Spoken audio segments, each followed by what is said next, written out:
Hello, guys and gals. Me, Mudahar, and welcome to another episode of the Some Ordinary Podcast. It's me, Nux. Oompa is actually on his way from the meth factory, so we're going to wait a little bit until he shows up. But to start off, we've got a YouTube legend, somebody that I would probably never be interacting with on this podcast, considering our history. We've got Boogie2988. Yeah, I'm How's really it going? surprised you invited me. I actually had to rack my brain and see, have I scammed any charities lately, or like thinking this might be an ambush? Like, I guess it's just a regular podcast interview, so that's cool. I like that. No, the good news is we have never had any scammers that we knew of on the podcast.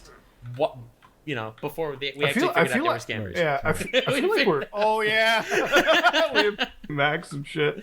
Yeah. Well, Yeah. the thing I can give credit, Boogie, is regardless of whatever history, I don't actually think you ever did a charity scam. Yeah, damn. At all. Yeah. So that's the one thing that's not in my repertoire. But actually, one of the reasons why we wanted to have you on, and I was actually pushing for last week, is because of the EDP photo. So might as well rip the Band-Aid off. Oompaville has a type of content that he's been doing for like the last bunch of years, and you fit the bill, so this is perfect. Perfect, yeah. God, fucking swear to God. Swear to God. We're gonna go to so hell. you have questions about the EDP thing. What do you want to know? We have me lots of anything. questions. Well, one of the things is, so like, I'll be real. I was when I saw the photo, I'm like, Boogie, how the f do you drop this far off where you're like actually sitting down in front of an alleged Okay, file? so I have a question. Alleged. All right, let's start here. Did you recognize that was clearly a film set? Like, because Yeah, I mean, I a lot of people recognized it, but I was like, you're still sitting with The him. first of moment, people are like- hold on, Boogie, 1 second. The first moment of this podcast is Muda saying, I would like to ask you a question. You saying, ask away. He asks a question, and you interrupt him to ask a question. Have you met me? That's my MO. That's what I do. I know. Hey, What's going on, Caleb, how's it Caleb? going? We said that you were coming home from the meth factory, but anyways, Yeah. that's Which is it. good We, because Oompa, really, I do need a new hookup. If you haven't heard, Mine's You need a in new jail. plug? Yeah, I need a new plug. he So. needs a new plug. Yeah. When's It's an issue. the sour It's an boy issue. breaking? When's the sour boy's blue meth flavor going out? Dude? Yo, his last drug dealer tried to kill him. Yeah, I'm literally setting it right next to the broken window where he threw a sewer grate at my skull. So it's shit. exciting. So, Didn't your last drug dealer give you advice or something? No, he vandalized my home. He went absolutely Okay. batshit insane. I mean, he wasn't dealing me drugs. I think it's very important you all know that. He was like trying to use herbal remedies to cure my fatness and wanted you were so- $127,000. herbal remedies. very and gullible shrooms, man. That goes bro. I'm hard. telling you, I showed him in a YouTube video. Like, shrooms was one of the things we used early on. But, like, he was giving me this, like, $40 white label shit you can get. I think it's SAUS, something like that. This, like, herbal Sus. supplement. It's He's like, literally this will called cure your sus. fatness. And I'm like, all right, man. I whatever, dude. Well, we Dude. get into that. But we were talking about the EDP. Did you see before- these photos of me with EDP? By Yeah, chance? We did. We saw the EDP photos. Yeah. We saw So- the ADV photos. So I got invited by Mike Clum, the guy who did my documentary. I think we all know who Mike Clum is by now. And Yeah. I do have a half. He's the guy that gets numbers wrong, according to you. I mean, he did, and he admitted to it, Jesus right? He Christ. admitted to it, getting those numbers wrong. But we have a pretty decent relationship, and I told him anything he ever wants me in on, let me know. And he pitched an idea with this EDP segment where I went up there and I sat down with EDP and told him what I thought about him. And so I took the opportunity to do that. Also, I got paid for the travel and free trip to Cleveland, nice hotel up in Cleveland and stuff like that. So here's the thing. I knew when I sat down with EDP, a lot of people are going to be like, oh, this makes you look like a pedophile. But I'm not a pedophile, so I don't care if I look like one. I don't really care. I know I'm not one. So I felt not particularly uncomfortable with that aspect. And if I get the opportunity to sit down and say to a pedophile what I think about them, I'm going to take that opportunity. Why? Dude, I pulled up Why the would one you take tweet that that wilded opportunity? me out. It's like, once you get past his comedy, he said, once you get past what he did, his comedic sense is good. What was that? Oh my god, he is dude. surprisingly charismatic to some degree. If you didn't know what he had done, if you did not have that in the back of your mind the whole time you're looking at him, I think he'd be a chill person. I will also say he ain't all there. And I'm mean, he not had the 2 kind of million person that's going to show subscribers. pity to much of anybody if I can help it once they've done what he's done.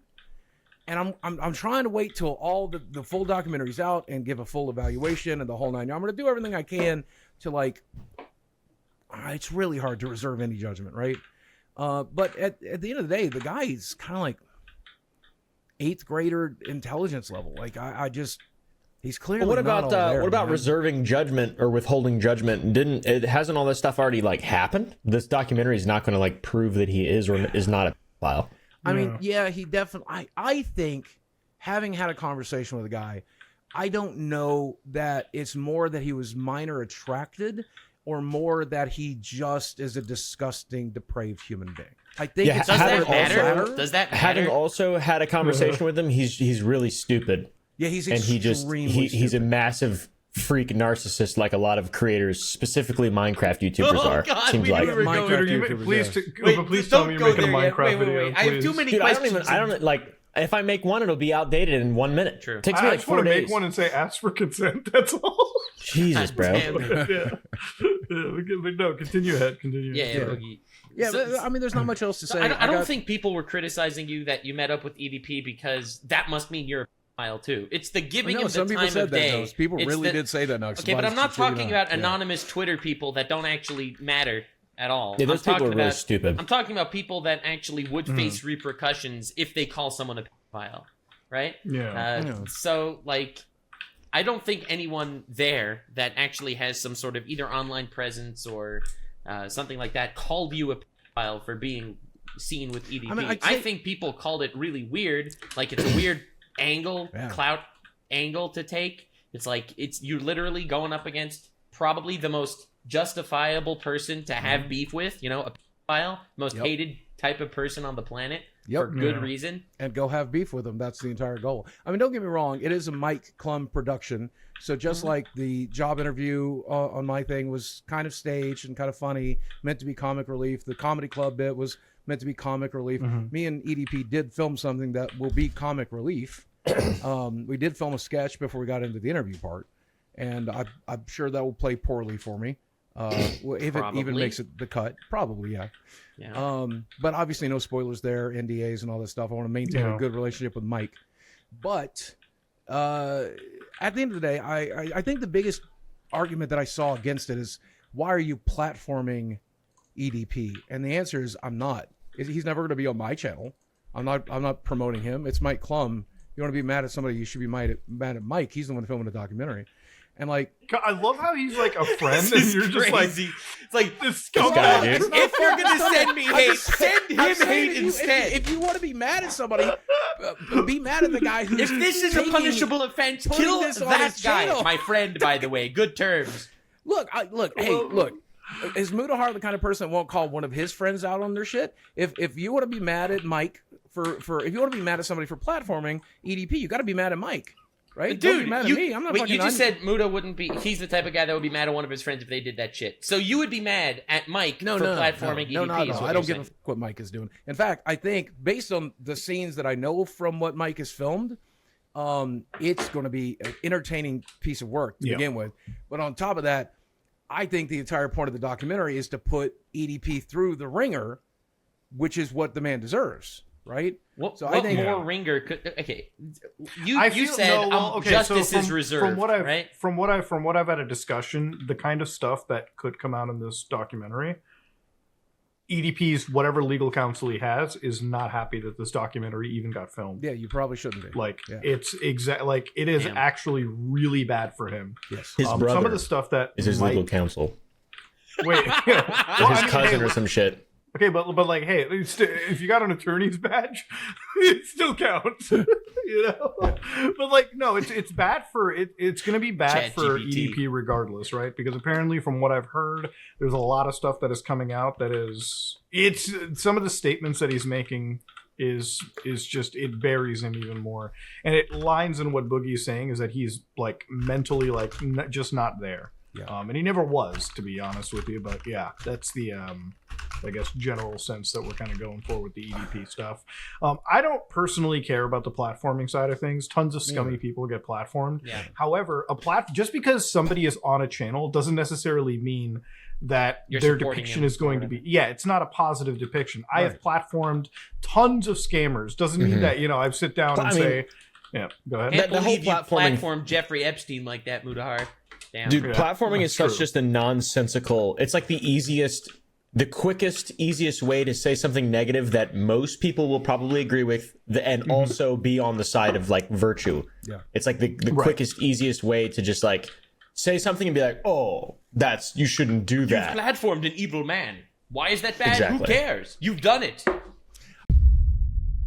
Today's episode of the podcast is sponsored by Aura. Have you ever done a Google search for your name and absolutely creeped out by the amount of information that's been flowing around about you on the internet? Your full name, email addresses, home addresses. Ladies and gentlemen, this is all thanks to scummy people like data brokers. That's where Aura comes in, because they actually know how to fight against the data brokers. Because data brokers have to have opt-out requests, but usually they're kind of hard to navigate through for the average person, which is where the experts over at Aura jump into, all to navigate for you and basically fill out these opt-out requests on your behalf so your information can start leaving these scummy data brokers. They've also got features like antivirus, VPN, password management, parental controls, and also identity theft insurance.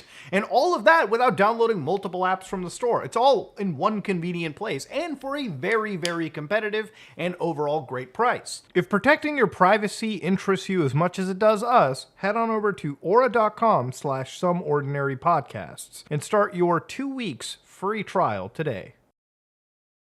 I will say Yeah. one more thing about Mike Clum while we're on the topic. I like Mike a lot. Yeah, I like Mike a Yeah, lot. he's a good dude. I think he's a good dude.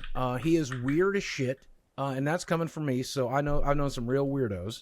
But I think he means extremely well in terms of for the YouTube ecosystem. He didn't mean well for me necessarily. He didn't mean well definitely doesn't mean well for EDP or anybody else he films with. Like if you f***ed up, he's going to call you out on your shit, right? Like that's a good thing.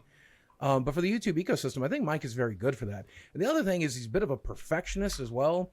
Like we talked about some of the other projects he's got in the works, and we all know stop him from publicly getting your that numbers wrong.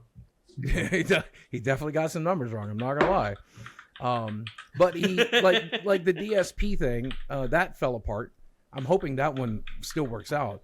But I know for a fact he's told me he's got a couple of things in the can that he finished that he did not feel were like important enough or big enough to follow up the one we did. Like mine did 5 million. He wants to do 10 million on the next. And I think the EDP thing is the best way to do it. But I think in the end, that guy's going to be one of the most prolific YouTubers. And I think what he's doing is probably good for the ecosystem. I hope so in the end. Yeah, nothing I against think the guy. I like think the him. He's a best good part dude. about Mike is like he's got like Mike has gotten as much trust out of people as Oompa and Nux have, because without even thinking, what's so up, and I thought about this before filming today, I'm like, I gave the dude my home address immediately. Yeah. You know, Yeah. like, I wrote, like he's like, Muda, what's your address? I'm coming over. I'm like, all right, here it is. And I'm like, wait. Normally I would not do that, but okay, cool. Yeah. And he shows up like on time, super professional. Like, I'm from the same like industry, or at least worked in the same one. So when he was like striking and like doing all the setup in my house, I'm like, dude, I can help out. He's like, no, you're like talent. I'm like, dude, he's like the nicest dude. He's like the chillest guy in the world. Absolutely love his stuff. And I definitely think he's gonna go places. He's like the one guy producing content on the platform that's like, he manages to somehow get people that you would never expect. Like I could never in a million years get like EDP on my channel, just because I know that he hates me. I know that he hates pretty much all of us at this point, but like Yeah. Mike is able to somehow convince this guy to get on, and And also, that's like, an it's the impressive fact that thing. his content isn't just kind of commentating things that bleed into the public. He is actually finding things and making them public. It's not like, commentary YouTuber. Every Minecraft YouTuber today seems like they're all bite and no bark. Right? Like, it's like a very, very different situation. Yeah. He's Yeah. actually figuring it out. He's doing the journalism side. When will his Minecraft documentary takedown come out? Because it is now confirmed everyone who's ever played Minecraft is a baby rapist. Is that what we figured out today? I mean, How's Is it? it what? Listen, Big they're- claim. they're- ooh. Big claim. I mean, Who's hey, it? What's listen. I think the age is a little higher than 0 to 1. I think it's maybe closer to like 10, 11, 12. Okay, so all But all have you jokes ever aside, considered, though, that maybe they're just minor attracted people and deranged instead of actually I wish we could take that word out of the lexicon. I never have I hated a word so hard as minor attracted. Yeah. Like when you said that, I was like, I wanted to like punch myself. I'm like, there's no such thing as like minor attraction. All right, listen, if you've never committed a crime, go seek help. But if you have, go straight to the gallows. What the? Yeah, 100%. God damn. Yeah. I don't know. That's what I mean. always Like hate, the whole any waiting term. for the EDP documentary to come out to reserve judgment or whatever, bro. There is nothing that can cure Yeah. my perception of this guy. Yeah, I mean, no curing. I just want to know how bad it actually is. That's what I want to know. No. I want to know, is it just what I've heard, or does it get worse? That's what I want to know. Yeah, and the thing is like what really scares me about people like EDP is like the no remorse. Like I remember months ago when you had your interview with EDP, Caleb, you didn't even release it because you were just like, man, this is just too up. And I feel like it takes a lot to do that to you, where you're like, you know, it's just, I don't know. I feel like you can almost make any topic hilarious or any interview that you do. And you can always make you can always make somebody look dumb on your channel, right? Or like, you know, you can make them walk into a trap. But it's like when you were telling me, it's like when you were telling us on the show, it's like EDP, when you interviewed him, it's like there's just nothing good out of it. Like you were actually like angry coming out of that interview. And it's like there's just no sympathy or remorse that this guy has, which I think arguably is like the worst thing that anybody can do. So yeah, when like I guess when we saw you in that, it was just like, man, you're sitting down and you're like breaking bread with this guy. It's like it is what it is. Like at the end of the day, if you're not going, like, I don't believe in the platforming bullshit. I really think you should be able to make a video about any topic, and as long as you can discern and make a conscious effort to tell people, yeah, this guy's a piece of shit, right? For sure. Like, Yeah, of course. there's one that's thing. not platforming. Making fun of someone is not platforming them. No. I also, I mean, at the end of the day, like I said, he's a human being. And so I tried to show him the respect that I would show any human being. I y'all wouldn't. know him. Yeah. But it was extremely difficult in that situation. I don't know how it came across. I'll have to go to the footage to know for sure. And I do want to say the reason I use the phrase minor attracted is not because I'm like politically leftist and I think I think being attracted to a 14-year-old is just as bad as being attracted to a 4-year-old. And so I lump all of these guys in. I know people try to like file, hebephile, this file. I don't know. You're all just disgusting people. So in my opinion, if you are minor attracted at all, I don't care, 14, 12, 10, 5, 1. You're a still disgusting monster, and I'm just going to call y'all one big thing, and that is minor attracted. I think the phrase minor attracted just like implies a certain level of sapience and like how you have a lot of understanding of like it's a science almost when you say minor attracted. It makes it seem like you're well read and learned in terms of being a pedophile. That's why I think that's a not a good. I think pedophile just encompasses anyone really. Yeah. All right, I think Caleb, it also is just Caleb, it's a I weird, think like, you should yeah. unzip your libtard brain for a moment and listen to this empirically correct fact I'm about to spit at I you. love that quote so much. It's so but good. I also think like that kind of phrasing is just like it like softens the blow for what is and it should always be an incredibly serious topic and subject. It should be it should be derogatory. It should be an epithet, a slur. 100%. Yeah. Yeah, 100%. The only slur that's okay. We need a pedo is a slur, I think, right? Yeah, I mean, it is the slur or worst thing you can definition? say to somebody. Yeah, it's the worst thing you could say about anybody. 100%. I mean, most slurs do have definitions, though. It's true, but I don't know. I feel like okay, whatever. Because like if you just like Latin would just be like wouldn't that just be like a young person, like pediatrician, ped. No, pediatry is like the doctor for children, right? A pediatrist. Yeah, that's what I mean. It's like if you want to go like that, Yeah. a pedo could be Yeah. But anything isn't really. file someone that wants to, have sex with that?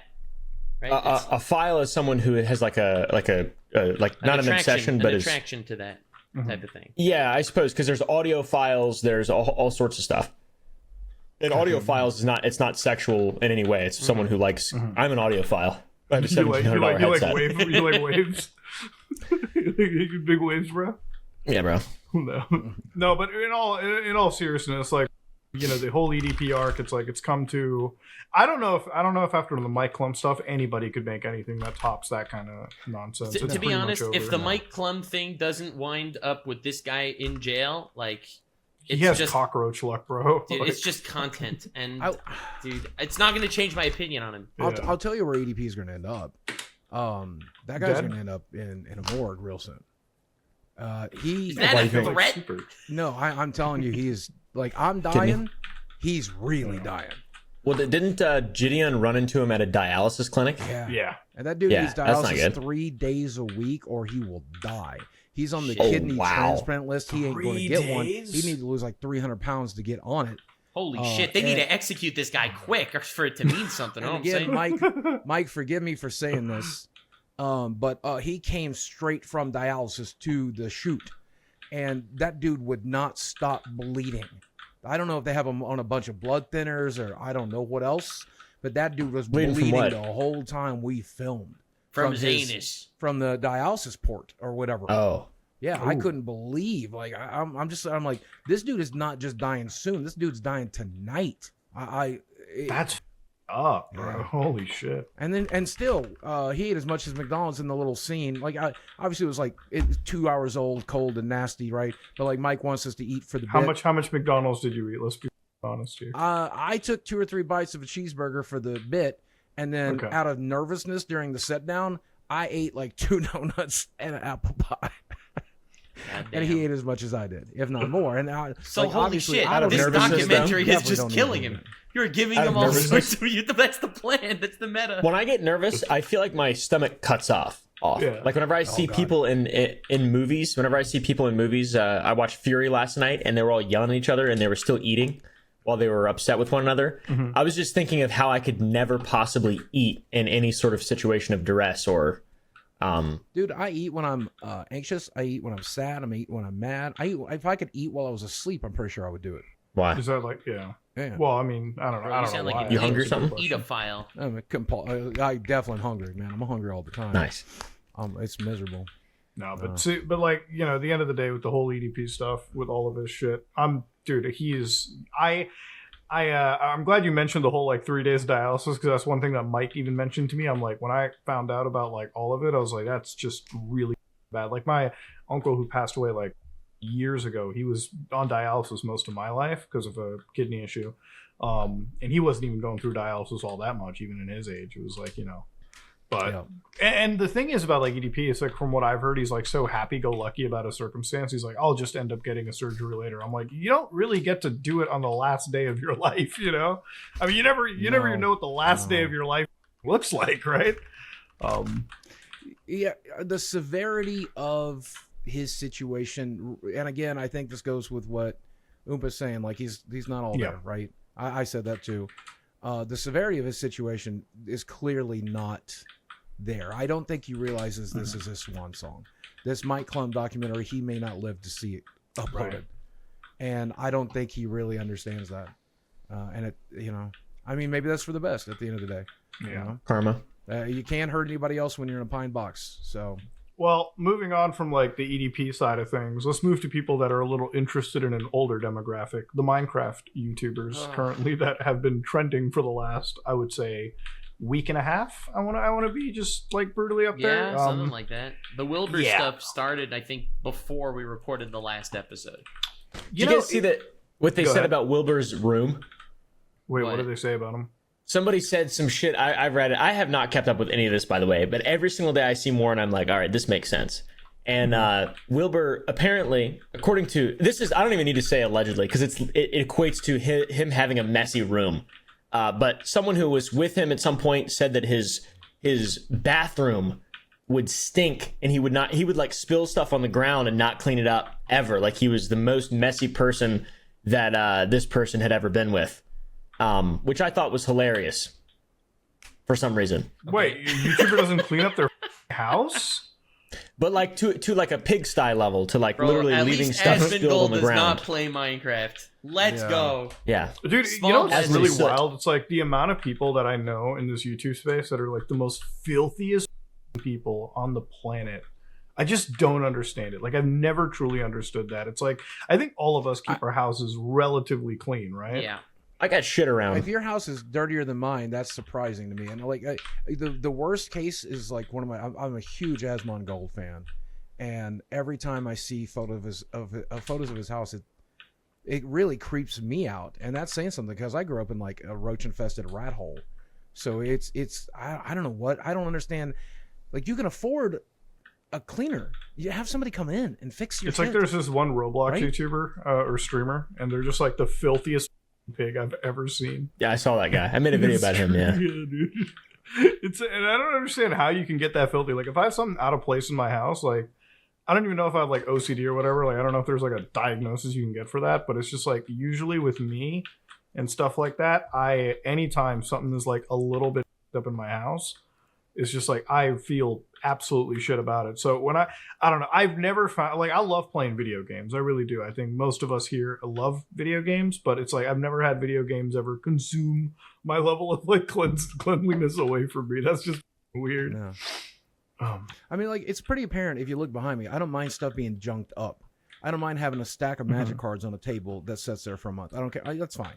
But when it starts to get dusty, that's a problem for me. But when it comes to actual filth, rats, roaches, like food substances, dog mess, all of that stuff, I can't leave it there for 5 minutes. It has to get picked up. It has Also, to the irony is, like, these people are really rich. Like, they can hire someone to do this shit for them. I mean, that involves like spending money though. Like that shit. I've always found like, okay, so coming from like a household that like it's not like we were ever poor. I don't want to ever say that we were well, but it's just always like when you come from like a place where you don't ever have like the rich fun money. I don't think you ever walk away from like spending a lot more. Like, I always find out that my frugality carries over. Like, I buy nice stuff, but I'm generally a very frugal person when it comes to like spending money in and out. Like, I feel bad when I buy a video game, you know? Like, yeah, same. I bought Dragon's Dogma too. I mean, we know, you know, it's like I feel bad buying it. I'm like, I can afford it. I don't buy shit almost ever for myself unless it's like, you know, food, whatever, car, you know, stuff that I need. And then once I do it, you know, I'll do it right, I guess. I'm not going to skimp out on things that I feel like would actually enhance my life. But anything that's not that, like, I can't, like, I'm going to spend money on this thing that I don't really, like, need. I could give this money to charity. And then I usually do. I will warn you that I grew up the exact same way. And then once that Band-Aid got ripped off, oh my God, I just couldn't. Bro, we spend saw money the quick documentary. enough. It was like, we saw how much you that's what I'm spent saying. on it. But like I'm just saying, don't ever pull that Band-Aid off. Like, you live like that, you die like that, because once the money starts flowing, it's you know, my divorce. I mean, I had to cut a check for $250,000 for my divorce, and after I was like, well, if I spend $250,000 today, I can spend $1,000 on magic cards. So I did, and then, you know, I mean, it stockpiled from there. You know. That's like, There's balance to it. Wait, so Because at it the was end of ever the- since the divorce that the magic card thing really went crazy? Yeah, I used to buy like a box of every new set, which is like $99 in general.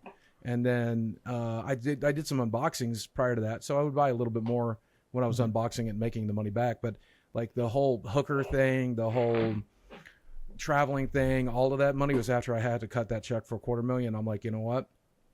If it goes that easy, let's at least have some fun in the process. So it's your wife's fault? Yes. No. Yes. No. What do you think? I mean, No. is there the whole money thing, like equating money to being like having an inability, wanting to use money to have fun or like do stuff? To me, it kind of makes sense, right? Because like we're all gonna die.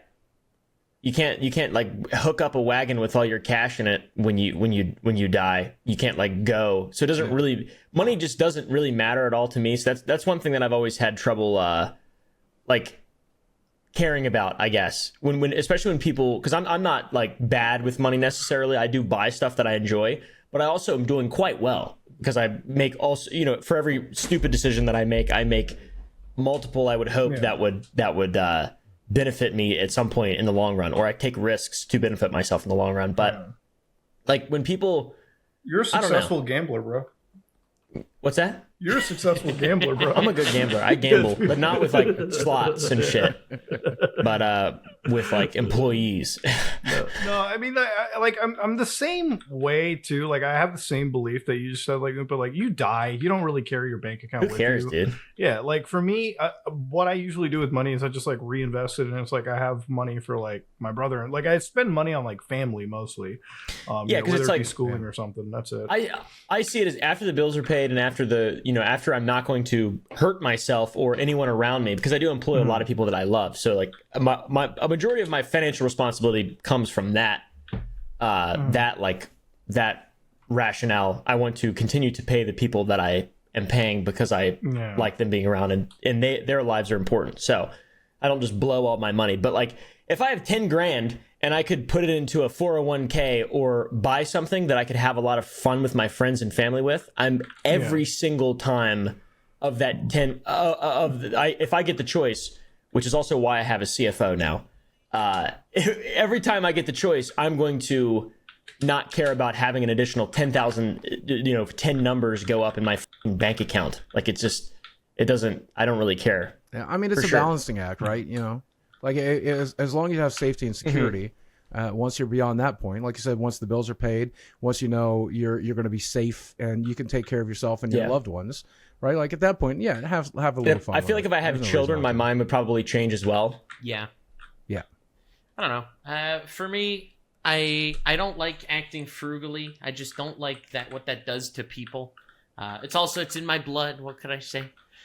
My grandfather's trained me. I wasn't gonna say it, bro. Everyone Jesus was waiting. Christ. Okay, all right. Listen, the drinking I was game gonna say it, continues. but then right after you said something how you donated to charity, and I was like, "Woo, glad I didn't say it." Yeah. So, thanks. Saved again. You're welcome, bud. My grandfather's basically drilled into me from a very young age. Don't waste money on shit.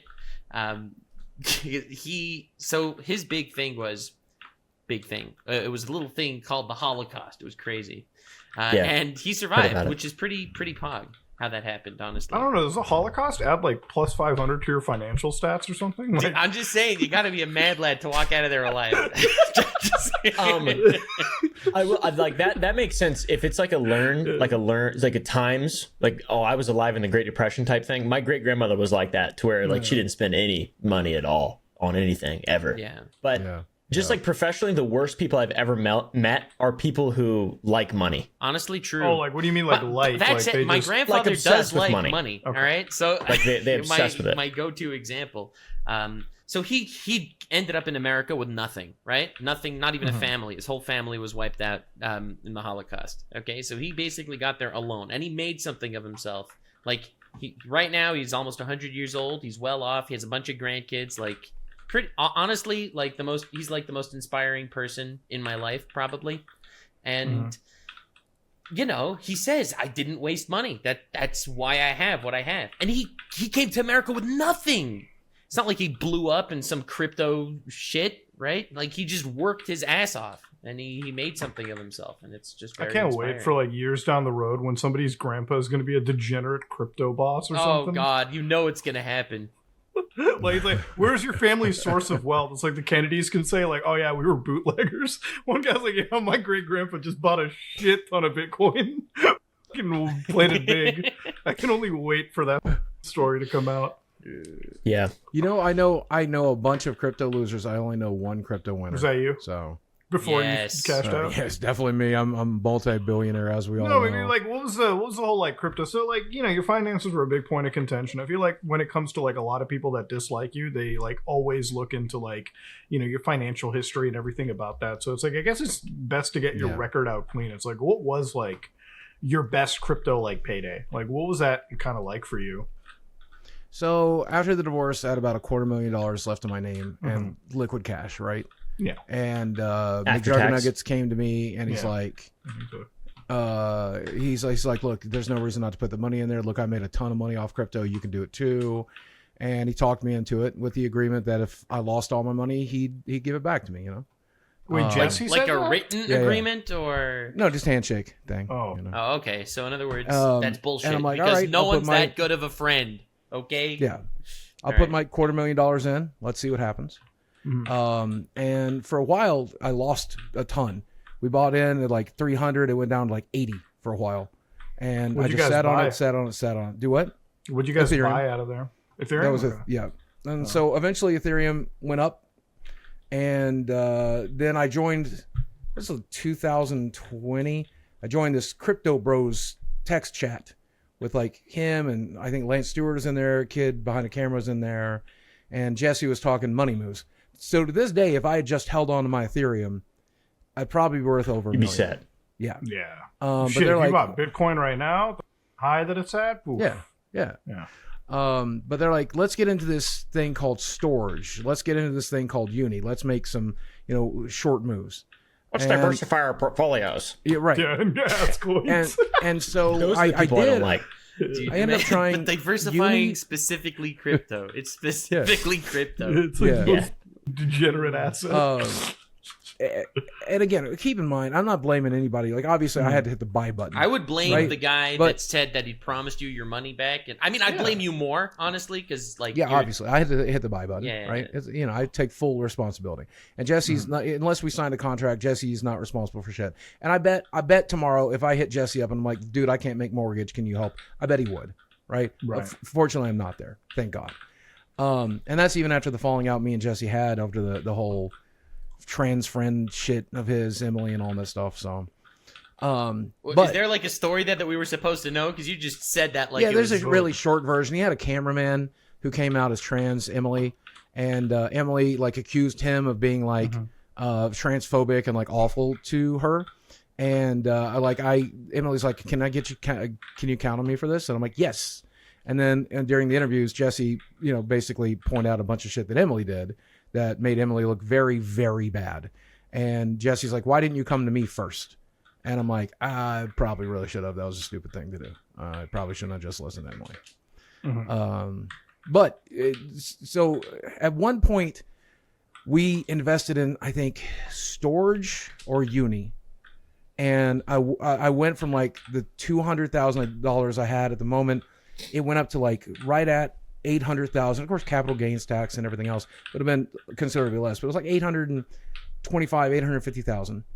And I went to bed with that total, and I did not set like a sell minimum price because again, nobody's taught me how to do this. I don't know what I'm doing. And I woke up the next morning and it was worth less than my initial investment.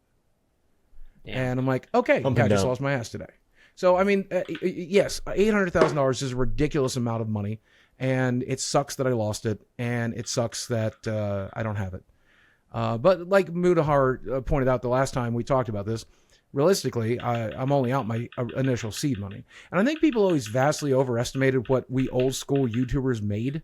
Like, I showed this on my stream not too long ago. I made $1.3 million on my YouTube channel across 17 years. Right. So like, it's a decent amount of money if you ask me.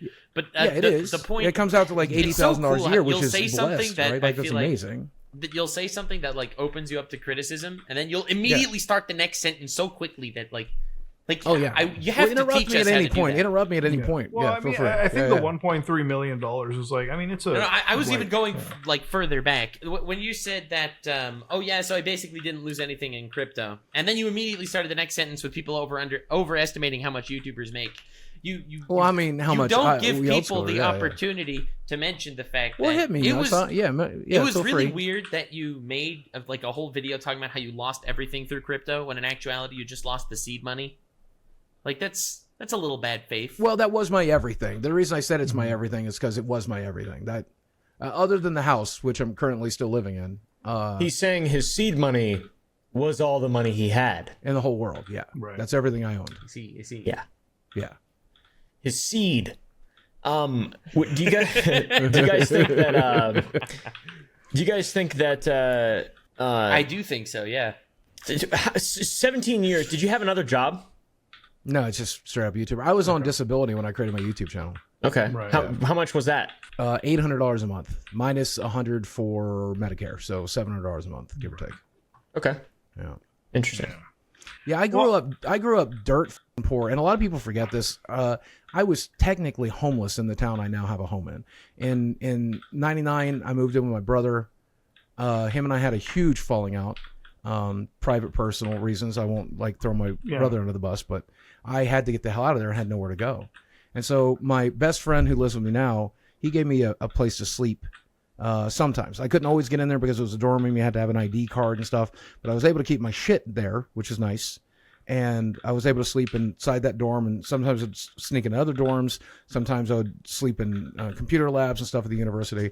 And it was like that for the better part of 6 months. And me and that friend have clawed our way up from nothing together to build what I have now. So, I mean, I definitely know what it's like to be batshit utterly. Where are you from?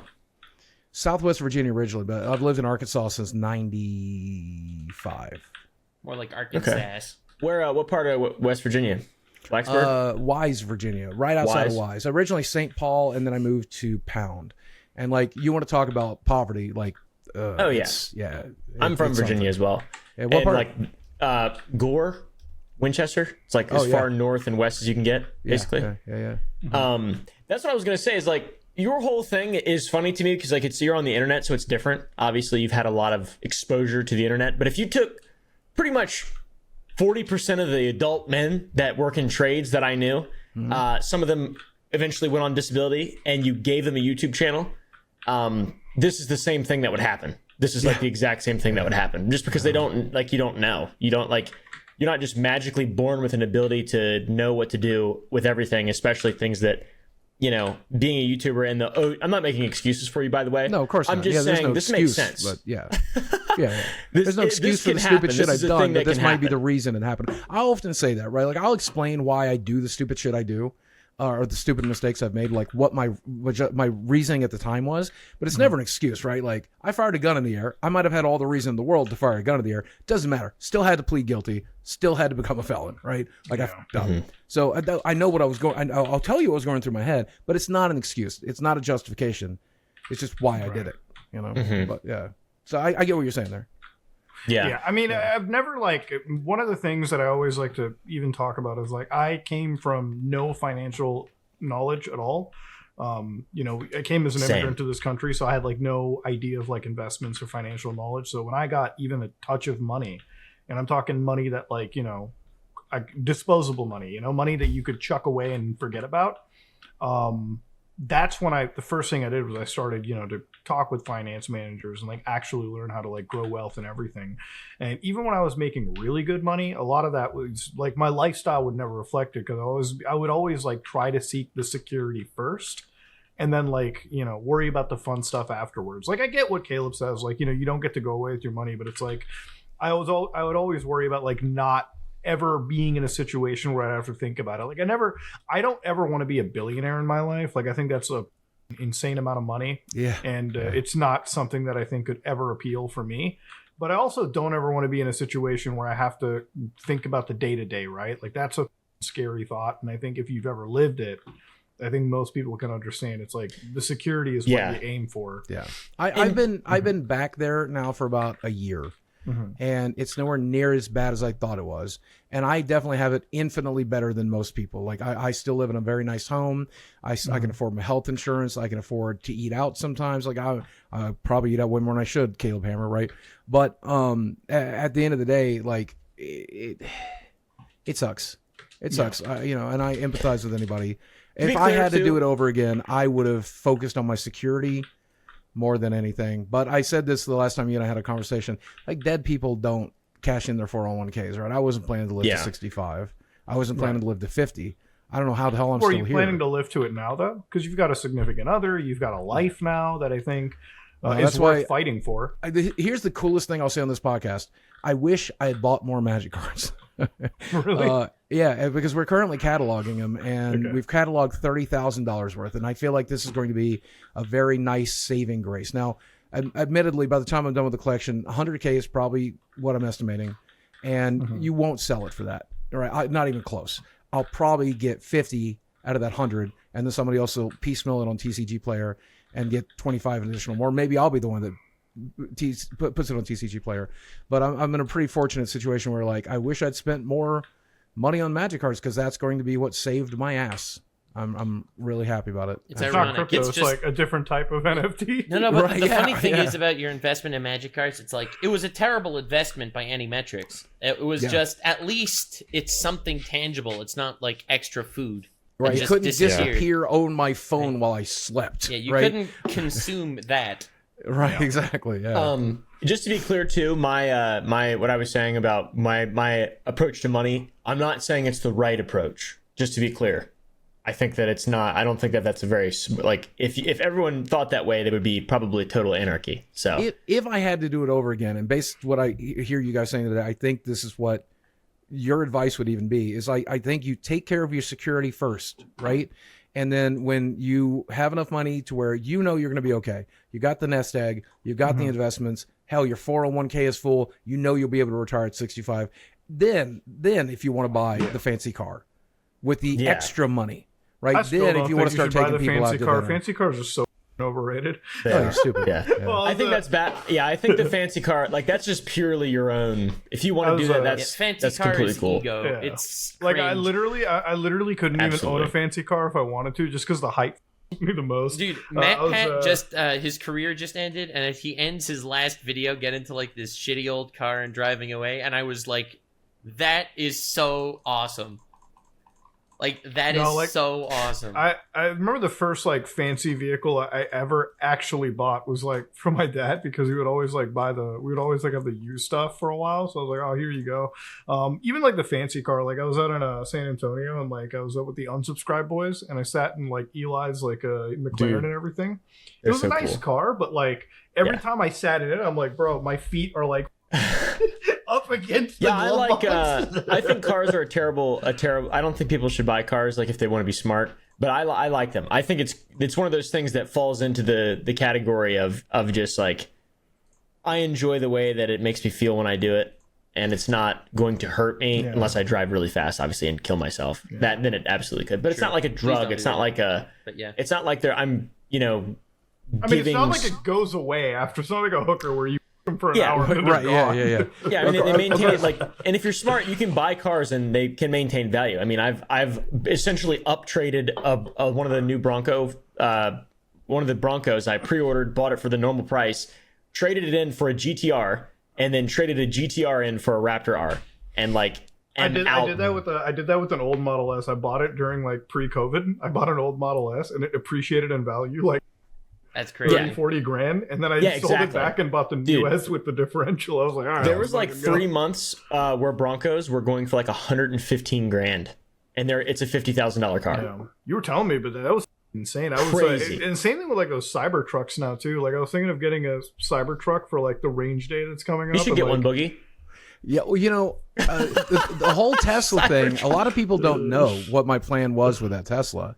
But I have a friend who owns I have a friend who owns a celebrity car museum up in Branson, my friend Scott, and then another friend manages the place. And so the plan was to get like it was a bad idea. This is a stupid bad idea, but it made sense to my stupid brain at the time.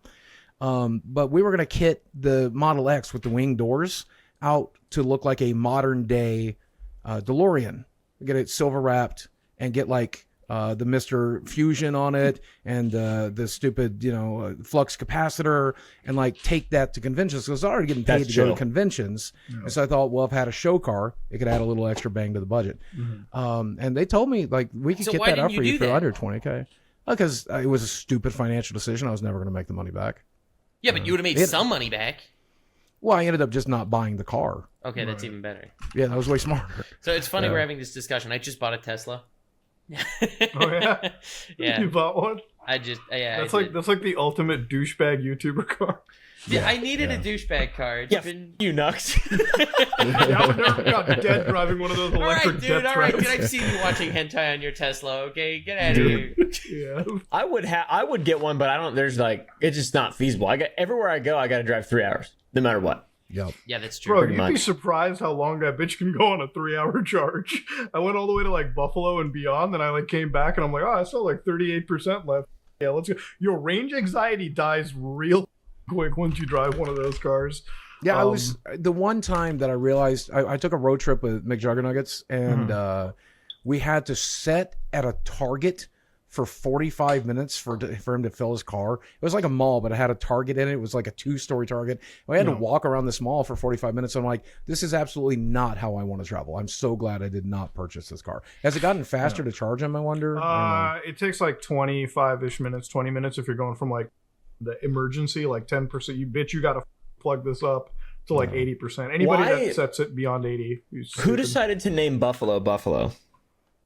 Nut job, bro. Like an actual Probably nut like job. your That's Someone great who really grandfather. likes the wings. I don't know. Weird. Whoa. Well, isn't that where the wings come from? Yeah. I was trying to make a joke. Dude, Buffalo is like one of those places where it's so depressing. Like, I was in the mall in Buffalo, and it was just like the biggest sign they have, like the billboard, is like, "Hey guys, if you're using fentanyl, here's the counter drug to fight it." I'm like, dude, this has got to be the most depressing city to actually be in. But everyone's like chill from Buffalo too. Like, I don't know, everyone I've met from there is really cool. It's just like the entire town or the city just gives the vibe of like a fentanyl like addiction. I do really like the East Coast. Haven't come from there, and like I did enjoy my time in DC, but I haven't been in a long time. Right, I was there briefly for like one night to fly out of there, and I loved Cleveland. My God, I hate how much I love Cleveland. Now my second time there. I feel like you're like the only you person went to I've Cleveland. ever talked to that said that. Yeah. I have a friend in weird. Cleveland, and he does not have the same opinion. Gives you an idea of how shitty Arkansas must be, doesn't it? The way I Arkansas see it, sucks. it's you were in a room eating with EDP, and then you left the room and saw Cleveland, and it felt like freedom. you ain't wrong. Yes, this place. You ain't wrong. This is everything. DC was the funnest like state that I've been to, because it was the only state where I like literally almost got destroyed by U.S. DC? Marshals. Yeah, Washington D.C. Sorry, like the actual city. The Commonwealth, So- Yeah, so the one time I was like, it's the same thing. I was flying through there, so I was going out of Vegas, and I knew I got COVID. So I was like, man, I have to make this flight tonight, otherwise I'm stuck in Nevada. So I'm like, all right, what's the best way you can get me back home to Toronto? They're like, we'll route you for like 3 hours in DC. I'm like, do it. So I'm out there in DC, and like I'm just like, all right, I might as well see the White House. So it's like 1 a.m, and I actually did not expect it to be dead closed. Like no human walking around the Capitol except me. So I'm in the Capitol, and like it was the only time where like SUVs were like just from a distance following me, and I'm like, oh man, if my brown ass stays here for too long, I'm God, not making the flight back to Toronto. It was like the weirdest vibe that I've ever had. It was like in the winter, you see the Capitol from a distance away. Super weird part of the country, but like I had to see the White House, because I'm like, all right, I'm in Washington, might as well see what 1600 Pennsylvania Ave looks like. And I'm like, maybe I shouldn't be around here at like 2 a.m. It doesn't actually work. Like the marshals are on the they're questioning things. So that was my like only experience there. The best. I went there as a teenager with the Upper Bound program, and they took us to the Smithsonian. Yeah. And I've always had a dream to go back and just see everything in the Smithsonian. That's the only real advantage to that town. It's a miserable town full of corruption and awfulness, but I absolutely want to do everything there is to do in the Smithsonian. Yeah. Well, speaking of like your future, I really do like. I really think like Travel Boogie would be an interesting like view on the channel. You definitely made some travel content that I'm like, it's the last few when we drove up to Cleveland and stuff, people really did seem to enjoy our vlogs and stuff. I'm trying, since that channel is so utterly dead at this point. I could just upload anything, and so that's what I'm doing. I just upload whatever occurs to me, and maybe if something sticks, we'll do more of it. But I like the travel stuff a lot. That's not a good strategy to do YouTube.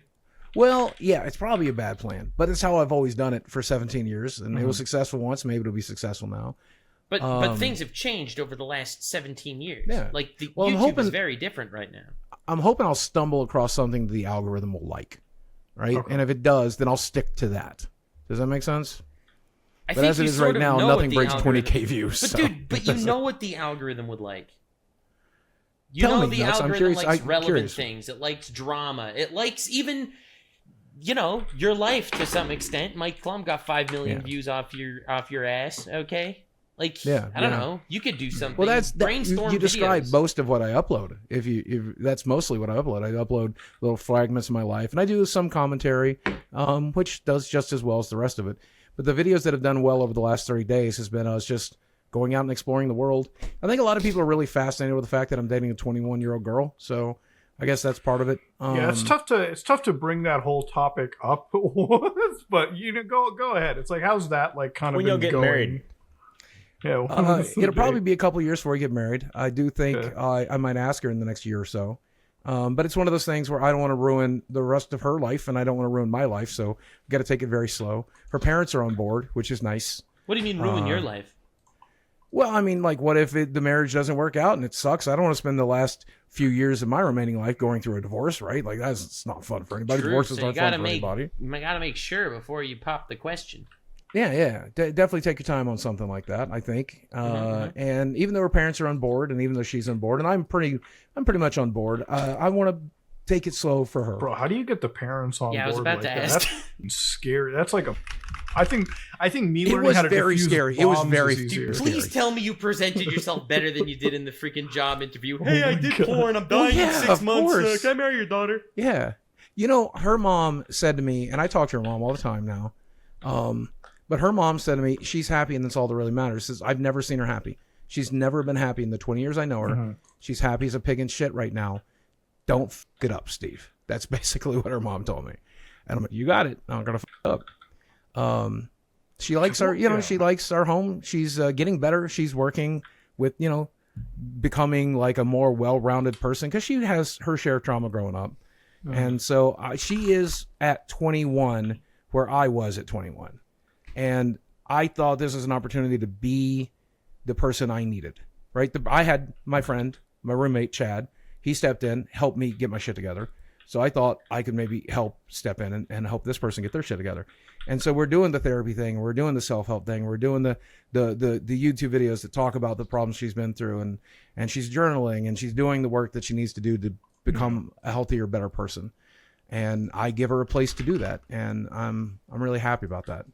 And I think the results are amazing. When I met her, she could not walk into a Walmart. I don't mean alone. Her social anxiety was so bad.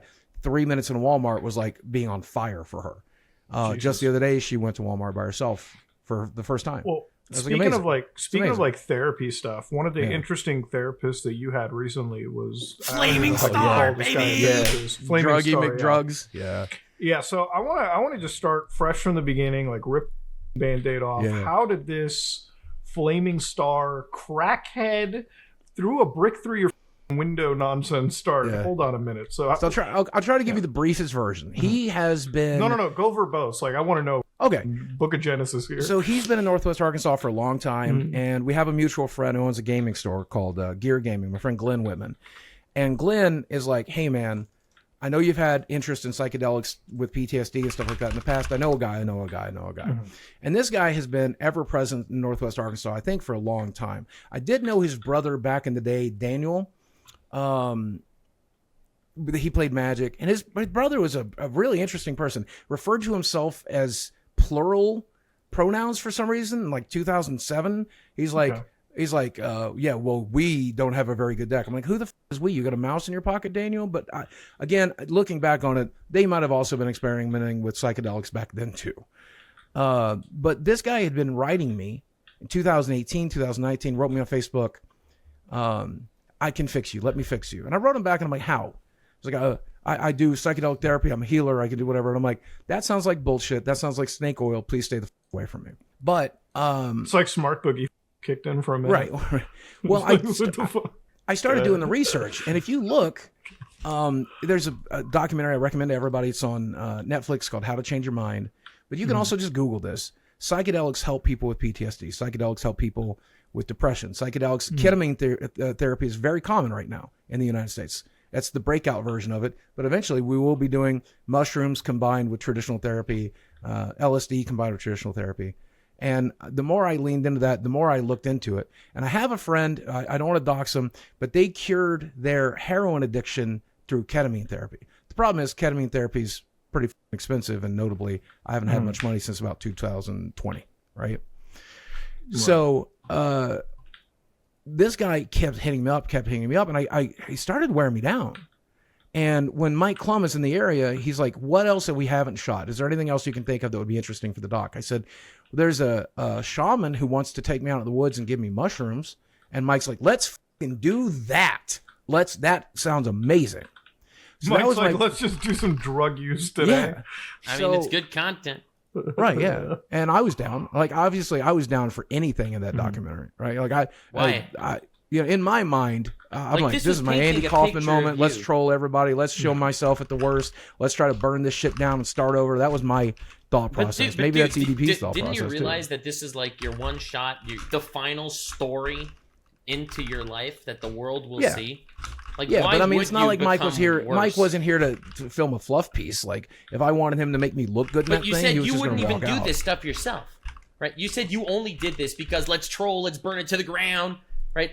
It's not about a fluff piece or not. Like, you were actively hurting yourself. You are actively making yourself look like a fool. Have you met me, Nux? Have you seen me? Are you look at me in the camera right now? Do I look like somebody who takes very good care of themselves? But you also don't look like somebody that lifetime wants history to of take good hurting care of myself. It's kind of what I do. I used to self-harm. I used to cut. For God's sakes, look what I do with food every day. Do you want to get better? Yeah, but I thought this documentary might be the way to do it. There wasn't much left to sabotage, man. Well, there was a little bit of fluff that you added. I'm doing better now post. I'm doing that better now post the doc with the Lolcow Live and everything else than I was doing pre-doc. I mean, it probably ended up helping in the end. But at the end, I am happy to hear that. Don't get me wrong. I'm still I don't understand the headspace of. Well, this isn't a fluff piece anyway. Might as well shoot myself in the balls for content. I thought it would be funny, and I thought Charlie, for example, I did not think he was going to take that job interview as serious. Like, I'm so surprised by that. That job interview. Okay, the reason why I took the job interview super serious is that this was a documentary. It was never meant to be a comedic piece. Yeah. So the reason why any of us were and the reason why I was specifically mad is I really did feel like that was a part of the video where I'm the guy cooked you up with an actual interview, and it was you were out dead set to ruin it, right? And but it even says in the documentary, it says mock interview, right? It even says that. I went back and looked. But the mock interview is supposed to be prepped for an actual interview. It's not a skit. Well, maybe that's how I was prepping. In universe. Then maybe that's how I was prepping. This is what I might say in a job interview. Let's learn not to do it, right? But again, we went there to troll that person. Preps by doing things that you shouldn't be doing. I don't know, man. You're trying to make me explain crazy. I don't know how to explain crazy to you, man. Yeah. It's I think it kind of goes hand in hand with stuff like Lolcow Live. So you're doing Lolcow Live. It's pretty much you're owning the title or the term Lolcow, which is a incredibly negative connotation. Of course, right? For anybody that doesn't know what a Lolcow is watching, it's somebody that pretty much is milked for entertainment on the internet, trolled relentlessly, and this whole podcast is supposed to be you. I don't know how much Noxing, but you guys know about the Lolcow Live stuff, but it was supposed to be. So Lolcow Live was a documentary initially pitched to Boogie, Wings, and Darkside Phil. Darkside Phil obviously did not join Lolcow Live. He stayed away from it. But you guys are running Lolcow Live, and it's that's the one thing where it really feels like you're doing anything almost for the viewership, right? I mean, there is some truth into playing the hand life dealt you, right? I've had to always do that. It's never been I've never had great cards in this life, right? So I'm going to do whatever it takes to pay the bills. So I'll do whatever it takes to survive. I shoplifted a tremendous amount when I was a kid to just pay the bills, right? That wasn't a smart decision either, but I did what it took to get myself out of homelessness. To pay the bills, bro? What? Yeah, when I was when I say 19, 18, when I was homeless. Right. So not a kid. Well, you were an adult there, buddy. So an adult. Right. I definitely was going to do minor attracted anymore. Though I actually did start shoplifting when I was 16, and it's because my mother had abandoned us and wasn't giving me enough money to pay for everything I needed to take care of the house and my family and stuff. My dad. So I did start shoplifting at 16, believe it or not. That's why I say kid. But to get back on topic, the Lolcow podcast presented itself, and here's the thing: I don't really like myself. In fact, I kind of despise myself. I think that's pretty abundant, and it's something I've worked on tremendously in therapy, and it's way better than it used to be. But everything you're touching on right now comes from a mindset of, talk to anybody who grew up with 18 years of child abuse, and they're all going to feel about the same way. I've discovered, as that we all tend to think we're human garbage, and we all don't think we deserve even the minor amount of human kindness. And so I can easily walk into a situation like the Lolcow podcast and do okay in that environment, right? And so that's the environment that YouTube has presented itself. And it's not bad on my mental health. My mental health probably can't get worse, right? So I'm just gonna go ahead and make the money. I get a mortgage to pay. I'm going to pay the mortgage. If I had a way to do it differently, if somebody was like, hey, let's make you a superhero and you can fly around and pay the bills by doing that, I'd rather do that. If I could save lives, I'd rather do that. But if being the internet's whipping boy is what's going to pay the bills, that's okay. That's okay. Pays the bills. So it's like kind of like a just like come to terms with like the most worst version of like where you could be is sort of the thing. Yeah. Like at the end of the day, I'm not a very intelligent person, I think. And on top of that, I don't really have very good tools to navigate the universe. And so I'm going to screw up a lot. I have screwed up pretty consistently my whole life. Right. And I try really hard not to. And that's one of the hardest parts about it. I try really hard not to. So I figured when Mike Clum approached me, let's embrace the fucking up. Let's embrace all the stupid things I've ever done, admit that I'm that person, and maybe I can get better moving forward. And I think the Lolcow podcast has made me better. I think I handled this flaming star shit, this podcast alone. I think I'm handling this podcast infinitely better than I would have 6 months ago. I would not have agreed to be on a podcast with Mudahar 6 months ago. Right? I don't think I would have risked it because I don't think I would have had enough self-control to keep my foot out of my mouth. Well, like self-control house. Like, look, I'm not like I never interact with people to make themselves look bad. It's just my always thing is like, and I believe I'm much like this is why I believe like my synergy with these two friends that I have here on the show works really well is because we're all as matter of fact as it can be, right? Like I always see Caleb when he talks about the craziest nut jobs on the internet, and I'm always in agreement with him. We're very like upfront, matter of fact, real dudes. Like I came from a place where it's like work hard and never complain about things, and maybe that's not the healthiest way to have it, but usually, you know, with the cards that you've been dealt, like don't get me wrong, there's negative in everything, but you can.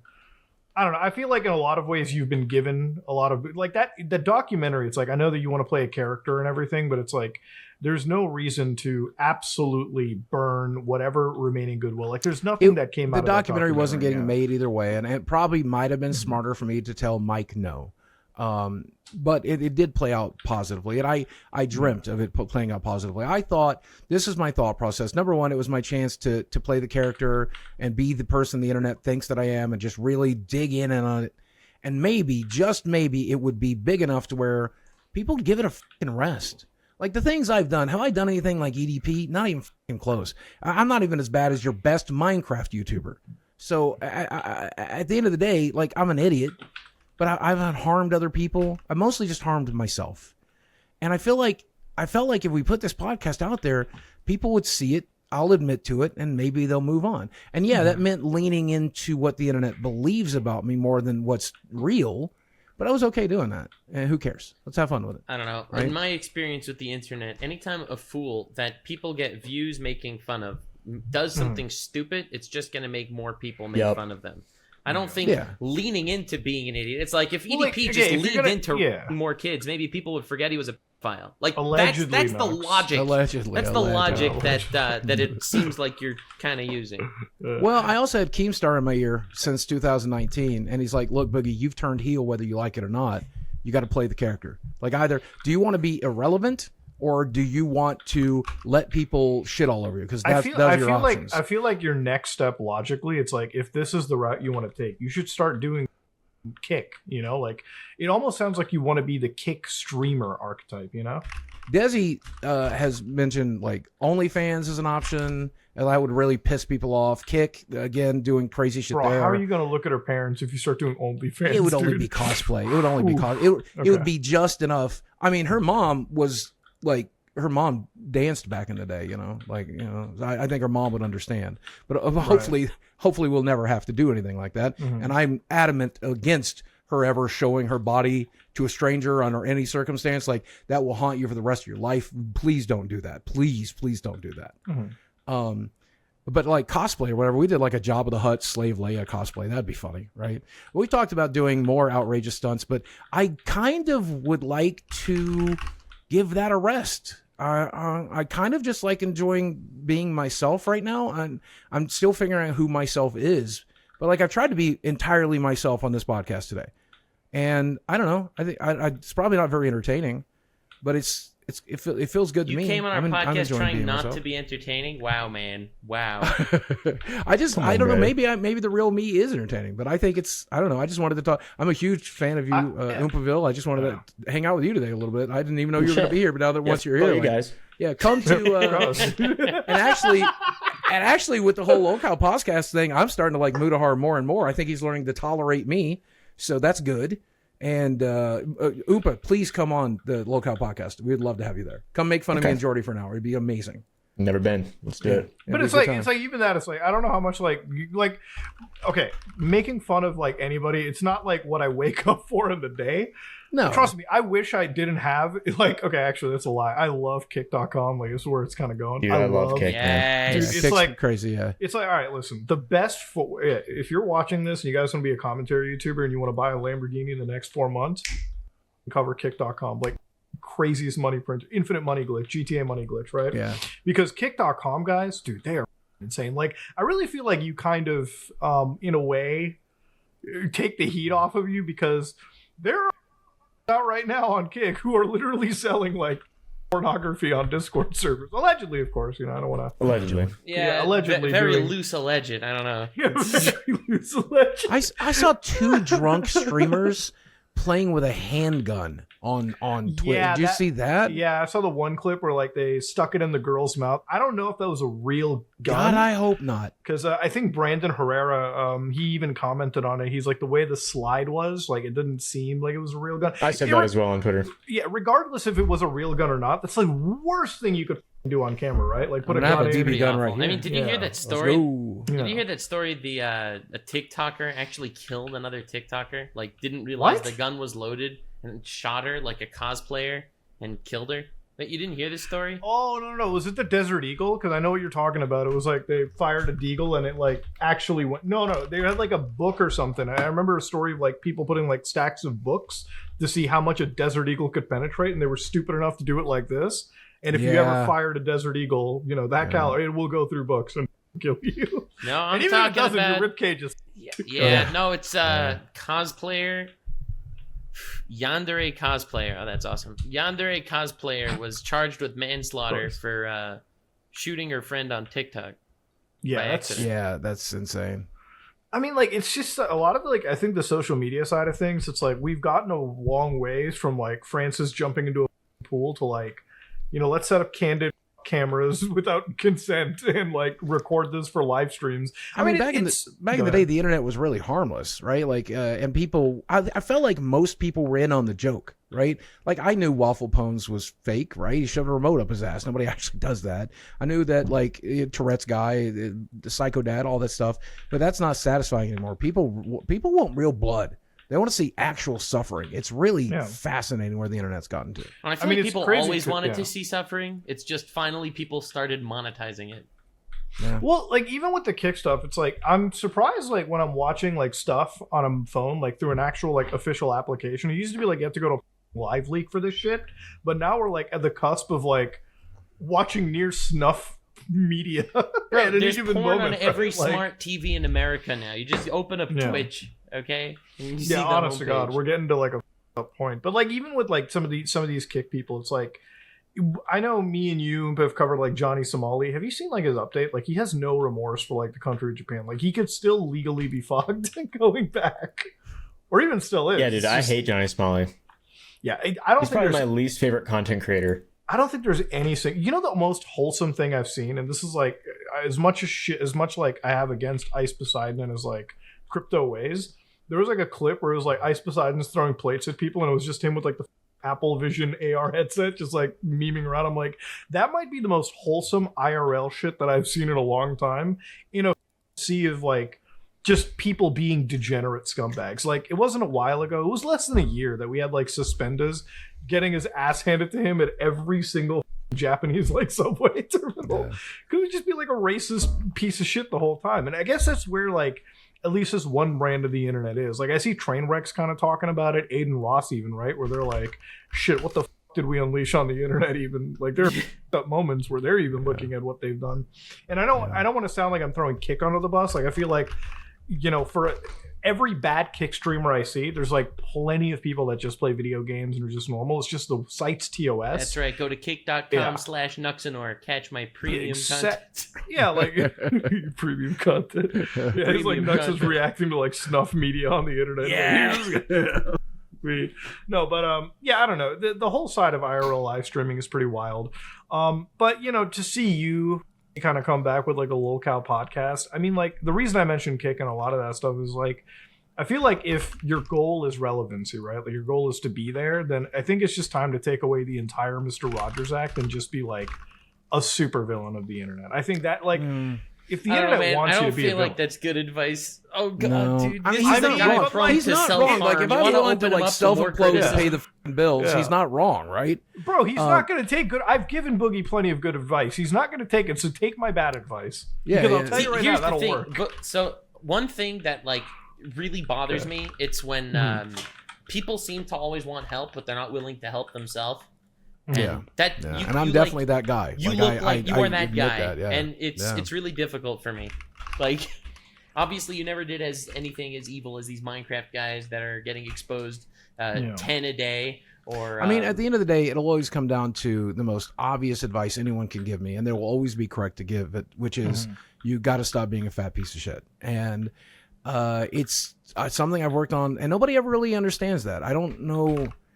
It's so hard to explain to people because it's so hard to explain mental illness and craziness. But I have been fighting my obesity since I was 5.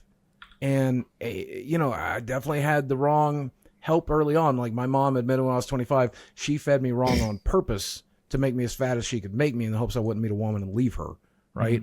So like, but I've been in charge of my own life for 30 years and this is what I've done with it. And sure, I lost 200 pounds and kept it off. But that's because that surgery did its job. A lot of people are like, you undid the surgery, and I kind of did. But at the same time, like, I can only eat so much in a day, and that's why I'm not 600 pounds again. It is the best advice anyone here could give me, which is get control of your eating disorder and do better. And I still don't know how to do that. It's so mind-bogglingly frustrating.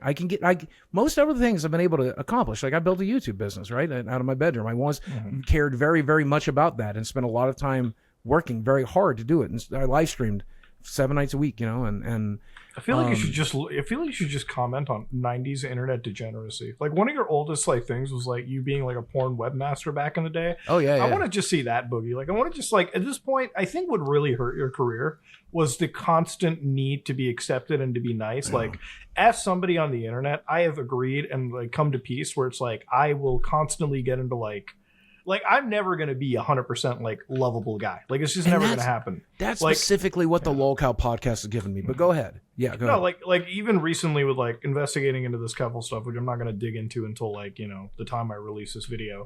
But even with that, it's like, the amount of people that'll come up and, assume different things to me. Like I've just gotten to the point where I remember hearing like she would say that Muda's supposed to be like a wholesome guy. I'm like, bro, I talk about butt plugs, the dark web, the craziest shit in the world. There is no wholesome, nice guy, I think Mr. you can Rogers. be a wholesome person, but still like butt plugs. I would agree. To me, I don't think wholesomeness. you missed like the whole point of his entire ramble over there. Well, but what I'm saying is like, people have projected onto Muda that he's much more wholesome than he might actually be. I think that's the point of the ramble. But the point that I'm making is to say that I think I could have worked in the for 7 years, which I did, and still be a good person. And I think at the end of the day, I am a good person. I've never really harmed other people. I've mostly harmed myself, and I suck as a person, but I'm not a harmful person, I should say. Over the last hour, you've that's told all I us ever you wanted. sucked so many times. You have told us Yeah, all I of suck. your issues, I'm gonna keep your- saying that. your I'll never financial stop saying problems. that. You've told us your obesity problems. You've told us literally every way you firebombed your own life. God, I really tried not to do that. But you did today, anyway. But I and did, yeah. The point, you do it every time I see you on a podcast or a talk show, you end up going there. You got to get your headspace out of there. And I'll be honest, I don't have a lot of faith. Well, before we kind of end something like this off, I always like to and I've always said this, I wish the best in everybody, right? I really wish you the best, man. Except some of those degenerate kick streamers. I'm sorry, the moment you're on Discord selling alleged pornography, straight in jail with you, out the feds raid. But no, in your situation, it's like, I agree with Nux. It's like when you're on shows, it's like, or anything, it always comes down to like, I myself, like, what is like? That's where your headspace is. Can you at least train yourself to not talk about it? Like, don't talk about how you firebombed your own life for the next week. And instead, I will do that give for you. And I will not do it for the rest of the podcast. Thank so anyway, you. here's how the shaman ended up in my life. Listen, man, I'm going to give you content advice right now. Follow this advice for 1 week, okay? Yeah. Every day, upload a reaction to a different TLC fat guy video. Okay? You know, fat guy reacts to mine a 300-pound life. All right, and give insight and commentary as a fat guy about that other fat guy. I could see without degrading myself in that process. I feel like you shouldn't have to. Yeah, because you're commenting on that. Yeah. It's not about talking about how pathetic you are. Okay, don't bring up how pathetic you are. No. You're someone that was obese. You're gonna try to work your best to get better, and now you're gonna commentate on their lifestyle, on things that you notice that you don't think that'll come across as extremely hypocritical? No, what's hypocritical? No, because you're trying to make better. It's like it's like it would be one thing if like you're doing mukbangs every day. It's like one thing if you're Nico Cotto doing like 30 like Popeye chicken sandwiches in like 30 minutes, and then your next video is like, dude, look at this fat like, yeah, then we'd be mad. You can react to Nico Cotto videos I am going to take your advice. I'm going to film at least one video like this. Do it for a week. I love it when Caleb does videos, it, for the record. Okay? No, you gotta do like videos, and over all those videos, do not degrade yourself. All of them will be, I'm going to try to get better. I'm going to try to get out of this place. All right? No degrading yourself, talking about how much you suck and messed up your own life. And you will every single day for 7 days without missing one of them. All right? I would have said a month, but I'm not... I'm not expecting. Right, you're not. 7 days, all right? That's an easy, attainable goal. Every day, react to a different either TLC 300-pound life or a Nikocado avocado type video or something like that where your personal life circumstances can give insight into what they are going through that perhaps your viewers would not have seen. Try to do something like that. One of the things that I don't understand even is like the food addiction side of things. Like food for me is very much like nowadays it's like kind of like a need versus like a want. That's Mike Clum too. Mike is exactly like that. It's fascinating to me, but go ahead. Yeah, like for me it's like food, like unless I'm with friends, it's like sure I'll order like a nice steak or something, but usually I'm like this is just what I need to get by through the day, like I started doing the whole intermittent fasting thing, and it's not difficult to do at all because I'm just like, all right, I know what to eat, and then I fill like for me it's like I fill up on the right amount of like nutrition I need, and then I off do the rest of my day, and then I eat whenever the intermittent fasting is over. In case you want to try to relate to this at all, I wake up thinking about what I'm going to eat. I think about food the entire day, and while I'm drifting off to sleep, I think about what I've eaten. I'll probably have eaten something within 10 minutes of laying my head down on the pillow, and I will probably be thinking about what I'm eating the next day. I am food obsessed. It has been What's your favorite food? What's your last meal? Let's start thinking about it right now. The last thing I ate right now was a beef noodle pot. And if I could have anything right now, I would kill to have a nice big piece of prime rib. Ooh, with a nice big potato. Oh, that sounds so good. If you could put into one food, what would it be? Into one food and a hot apple pie. All right. You're literally like it's funny because it's like too quickly. Yeah, it's funny because it's like it's not even like the one thing that had come to your head was like fast food. It's like you're like prime rib. You weren't even like quarter pounder or anything of that nature. You want to know where most of my money really went? It did not necessarily go to hookers. That was a thing that I did. But that definitely has been exaggerated by the internet, and that's fine. But the majority of my food went out to crazy good meals. I went to some crazy good meals, man. And like, we're talking like Michelin star shit. Like you went in for the $1,000 like Wagyu in the Vegas? No. My friend Mike, he bought me a meal like that for my birthday this year, and it'll be like that was the most expensive meal I ever had. But no, I didn't mind taking a couple of friends out and dropping $250 at even just Outback or local steak place or that kind of thing. I spent not a lot of money. It was when is food cheaper in Arkansas? Was when it was for me. And I spent, I mean, you got to remember, I was eating 3 to 5 times a day. Okay, that's a lot of money. Yeah, 2 to 3 meals a day. And so when I would travel out to like Disneyland, I would eat everything that I wanted to try. Like, I would buy everything. So my food budget for Disneyland would be like $500. Yeah, it was terrible. It was terrible. At Disneyland per day? No, it's not per day. But the whole thing. Yeah. I'm like, per day, I'd fly through the screen and strangle you. I mean, you got to remember Disneyland, $20 for a snack at Disneyland. Like, that shit ain't cheap. They get you coming and going at Disneyland.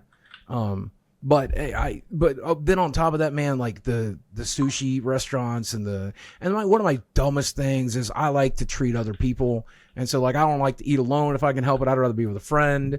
And, of course there were women I took to these things as well, but also like mostly friends and stuff. And I still, this is how stupid I am. Here's how stupid I am with money. Let me self-report. Let me self-report right now. Here's how stupid I am with money. I spent $50 on pizza to feed my friends Saturday night. That's how stupid I am because I wanted pizza. Dude, he's and I wanted still to share. degrading himself. Do you understand this? Like after the whole speech, he's still going. It's unbelievable. How is it a bad thing? Feeding your friends is good. That's not a bad thing. Because I probably shouldn't be spending $50 now on nothing. That's not stupid. That's good. Okay, when you're going out to what you know what's stupid? It's like, okay, when you get a hooker and you're still like paying for the meal, like I don't understand why. Well, so I do want you to understand. I was never into sex for money. Okay. That's never a thing. That happened sometimes. No, the hooker was for money. The sex was free. But for me, it was about companionship. And for me, it was about like having someone to hang out with. Like my thought process was, and it was a stupid thought process, but my thought process was, I want to go out to a nice dinner. And I don't want to do it alone. And I'm not emotionally available after my divorce, so I have no interest in dating. So why not take a pretty person out to dinner with me? The LA 10s. Arkansas is 8s, yeah. Well, no, you at least did LA 10s, right? I definitely, yeah. Yeah, like when you were okay, that's the one that you're taking out to dinner. You're not taking the Arkansas 8s out. You can do that anytime. The LA 10s are the ones you're taking out. Most of the time, that was more like Slim Chickens rather than like a steak place, you know? I mean, yeah.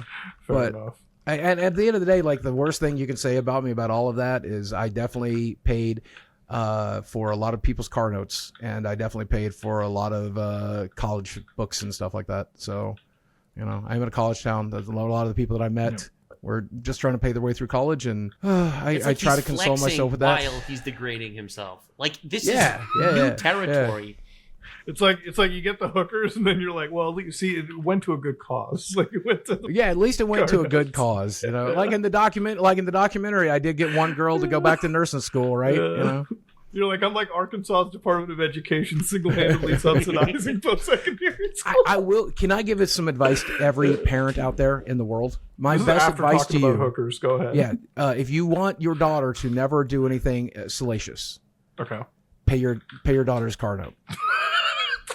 Well, you heard it, parents. You don't want them going into prostitution. Pay the car note. Because most of the women that were into that lifestyle were doing it because their parents were not able to support them anymore or were not willing to. And I met a couple that were just like, well, they gave me this expensive SUV and they didn't pay for it. Why are they not paying for it? It's like the parents are at fault here for why they had to go down into escorting. They're the ones getting nice-ass Land Rovers, but they're not paying for those parents, dude. Pieces of shit. No. Another message for parents. If your kids are watching Minecraft YouTubers, holy shit. Nuke their internet. Yeah. Honestly, like, I think the best way to end it on is like, look, at the end of the day, and this is a wild bar to be comparing it to. It's like the reason why, like, you can't. I feel like I can't be like mad so much at Boogie anymore is like after seeing all the Minecraft stuff come out, it's like, bro, the amount of dudes not asking for consent, the amount of like crazy shit. I'm like, that is incredibly dangerous stuff. Now I don't know what happened. Like Caleb said at the beginning, I think in the span of 10 microseconds, the entire landscape changes. Like a new allegation, like every few minutes. Insane. It's a weird place. As Listen, social media, I don't think you're a bad man. I think you're a little bit pathetic sometimes, but I agree with that. You gotta freaking pick yourself up by the bootstraps, okay? Yeah. Prove me wrong and do something, man, and get better. Yeah. I will do that for you, Nux. And actually, Nux, I got told prior to coming on here you weren't my biggest fan. I'm not. And you know what, man? You've been absolutely awesome and civil to me today. And I just think that shows a great strength of character. I really appreciate it, man. That's very well, nice. I mean, of you. we're not the Lolcow podcast bringing Blade on it and shitting on him for his alcoholism. Listen, all right. Send me a message on Discord. Someone will connect you. I will feed you, not literally, I will feed you videos and ideas to make content on to try to help your channel pick itself back up. Hell yeah. I don't mess with Discord a lot, but you know what? Twitter. Or Twitter. At the very Fine. least, Twitter. I'll message get you on there. Twitter. Yeah. Yeah. Well, all right. Well, to be fair, like this, we're gonna end up on this is gonna be a content plan, all right. And much as the difficulty you've had with like diet plans, I think a content plan you can stick with. It's literally being fed to you from Nux. And honestly, look, I want the best possible outcome for everybody watching, and I think like at the end of the day, like I don't want to walk away from like these things where like an entertaining episode all the time. Like entertainment is like subjective. I do like insight. I do like actually talking to people that I often can disagree with, and at least walking away with like some sort of a plan or some sort of like betterment. Look, I'm not gonna sit here and like pretend that you're the most evilest like creator that I've ever met. I've met plenty of bad people on this platform. Lots of evil people. Lots of financial scammers. Lots of files. Lots of up people. You know. So I'm not gonna equate you to that pot, right? What I will say is, like, as many disagreements as I can have, I do ultimately wish that you follow through with some sort of plan and get your life together. Because I never, like, and it goes to the same people, right? It's like, I would say, and Caleb can probably agree with me, I've probably been a lot madder at Too Mad than I was ever mad at you, right? Caleb can probably attest to at least my Too Mad, personality. like, again, Boogie didn't do anything evil like evil guy. That guy was bad, right? Yeah. And even then, in that situation, like, I dig out the empathy. I still try to help as much as I can. So with your situation, it's like, I am more obviously in the corner. I'm more available to ever help out. Because not to throw ignorance on your side. Yeah. Not to throw Mutahar under the bus here, but I'm more than willing to do it. Number one, he's been willing to put his differences aside to help with this project with the Lolcow podcast. And number two, I think you've said it several times. You said it privately, you said it publicly. At the end of the day, you did that in the hopes to help me and Jordy, and I think that's pretty amazing of you. And so there might be people out there like, oh no, he's a nice guy, he's a good person. Like, I walked into the Lolcow podcast, and don't get me wrong, like, the first week of it, I'm like, man, Keem, you are taking advantage of these guys. But like, at the end of the day, it's like, you guys own it. I feel like there's a difference. You guys are willing participants, and whatever memes come out of it, whatever you guys say about it, like, it's you guys self-monetizing the internet, like, hate wagon that you have against you. Look, I think very few people are irredeemable. I think you can redeem yourself. At the end of the day, all I wish is, like, you're more honest, you're more forthcoming. And like Nuck said, it's like, the less depreciating you are about yourself, the better I think you'll be received by the people that follow you. Yeah. You know, it's like, at first I thought Nux was going to be like, yeah, I don't want you to do it at all for a week. And I'm like, dude, I have to go on the live show with Keemstar tomorrow. That's the entire bit. Like, the entire bit. Flip the script on him. And every time he calls you fat, you call him bald. Okay, dude? I know. You know, last episode, I screamed at the top of my lungs at Keemstar, and it felt really good. I've done that privately a few times, but I've never done it publicly. Now that I've done it publicly, maybe we'll just do that every episode. That sounds so much fun. Do it, man. Stand up for yourself, 100%. okay? Listen, I don't think you could change, but I want you to prove me wrong. And I'll try to help. Listen, I think the best success here, the best Boogie that I want to see, and it's going to be up for me to say it, I want 4chan Boogie. I want Boogie posting on r/poll to make a comeback. This is the wild part of the internet. No, dude, listen. I've always said that I hated people that, like, just, you can always feel the I'm not saying I want, like, Boogie to come here and, like, go full like, you know, like, full racist right now. I want, like, the raunchy, the guy that I know that. See, but here's the thing: if someone's gonna be raunchy, they have to be able to take the heat. And Boogie, well, he takes a lot of heat, but he's not good at it. Yeah, that's the whole project. The Lolcow project is learning how to toughen myself up. Like, obviously, it's helping pay the bills, which is great. But at the end of the day, I signed up to that in the hopes that I could learn to grow a fucking backbone, and it's working. And so maybe one day I can just admit to being the sexually adventurous 49-year-old man who would date a 21-year-old woman, and it doesn't give a shit, and I'll say what I think, and I feel what I think, and I don't give a if you like it. And maybe I can be that person one day. I don't know. We'll have to see. Yeah. Well, hopefully you go through the content plan, you go through the diet plan, you lose some of that weight, you come back stronger than ever, and you're more you. Look, the internet loves personality. I think that's one of the reasons why, like, that's why AI will never fully take over. AI is never going to take over. Nux is always going to be the guy that VTubers either love or they hate. I'm always going to be the guy that's, like, raunchy, you know, I hate the moniker of, like, goody two shoes. Trust me, I talk about butt plugs, the dark web, crazy stuff. Dude, do not let your shit kids watch me. Look, no one in this call is a goody two shoes, except 3 of us are willing to admit that. I'm a piece of shit and I hate the internet. I'm a piece of shit and I also hate the internet. When did I not admit that? Dude, you guys don't remember. I grew up on old school. Like, the internet sucks now, but I remember Style Project, Rotten.com, Ogrish.com. Like, the shit that I saw at the beginning of the internet. Oh, like holy shit! Bro, like, you saw one snuff video. I'm watching streams on Kick where dudes have guns and mouths. I think the I internet's don't remember. way That's true. There was one wilder than it YouTuber ever who was. recently said this. I don't remember who it was. Maybe you can remind me. He said, the N-word has no power. I could say it right now with no cameras and nothing would happen. It doesn't. That's Listen, true. it's just a word. I stand by that. Words in a vacuum say mean it. nothing. Say it. They're just mouth sounds. Say it, Blah, blah, Boogie. blah, blah, blah. I can, if I'm alone in a room and I say the N-word to Do you do nobody that? and nothing, Do you do that? it doesn't You do that? mean anything. Do you do that? Sure, I'll do it right now. Let me turn off all my cameras and I'll whisper it into my carpet. Who gives a shit? It's just a word. Okay. Using it to describe a person of color, saying it to a black person, that's the f***ing problem. The problem isn't the f***ing word. And that's where we sign off, ladies and gentlemen. If you enjoyed today's podcast, the last 30 seconds, I'm not going to sit and co-sign, but ladies and gentlemen, this has been me. This is what we've been saying. Platforming does not equal agreeing with all of their views. You see, I like landlords, and Boogie does not. It's just a mouth noise. And also Yeah. landlords.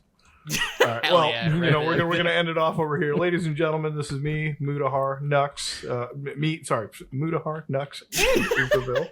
We're all signing out. Sorry, I'm a little brain broken after the last 30 seconds. Schizo you know, work. yeah, you guys can check us out. You know, Oompaville, obviously, great channel. Nux Talk, great channel. Kick.com/Nuxanor. Fuck. YouTube.com/Some Ordinary Gamers. If you guys want to, you know, absolutely check out some degeneracy every day. But of course, the chief degenerate in office is obviously Boogie2988. You can check him out at www.youtube.com/Boogie2988. And don't forget that Lolcow podcast. Yeah, It's the about the Lolcow best time Live you're gonna have. podcast about the wildest show that we can imagine. But ladies and gentlemen, hopefully you all enjoyed today's episode. Hopefully you learned something. Hopefully there was some insight. And look forward to Boogie's reactions to My 600-Pound Life and him finally not Boogie, I shitting on will feed himself. you content, okay? I will tell you what to title the videos, all right? I will even Do it, make all your right. thumbnails if you want. Let's do it. You No, will be my I'm down. guinea I'm pig down. Let's do it. project, okay? Let's do it. All right, let's do it. Oh, I do have hold on. I do have a video, and Nux and Muda and Oompa, I would love it if you'd help. I do have a compilation video coming out of YouTubers making fun of me for rolling back under 4 million subscribers. And I've got like some real banger ones too. So we have to release that first, and then we can stop And shitting then, all and over then myself. we can stop shooting. It's got, yeah, okay, all right, Listen, fine. I'm not- That one's too good. I'm not preventing you from doing Ooh, so whatever good. you want, but daily uploads, you hear me, daily uploads. And I'm not giving you any difficult content. Easy ass content, bro. You Oh, can do reaction it. content. Yeah, it gets as easy as it can. Yeah, I love that. All right, all right. All right. Well, Bye, guys. everyone take care, and we're out.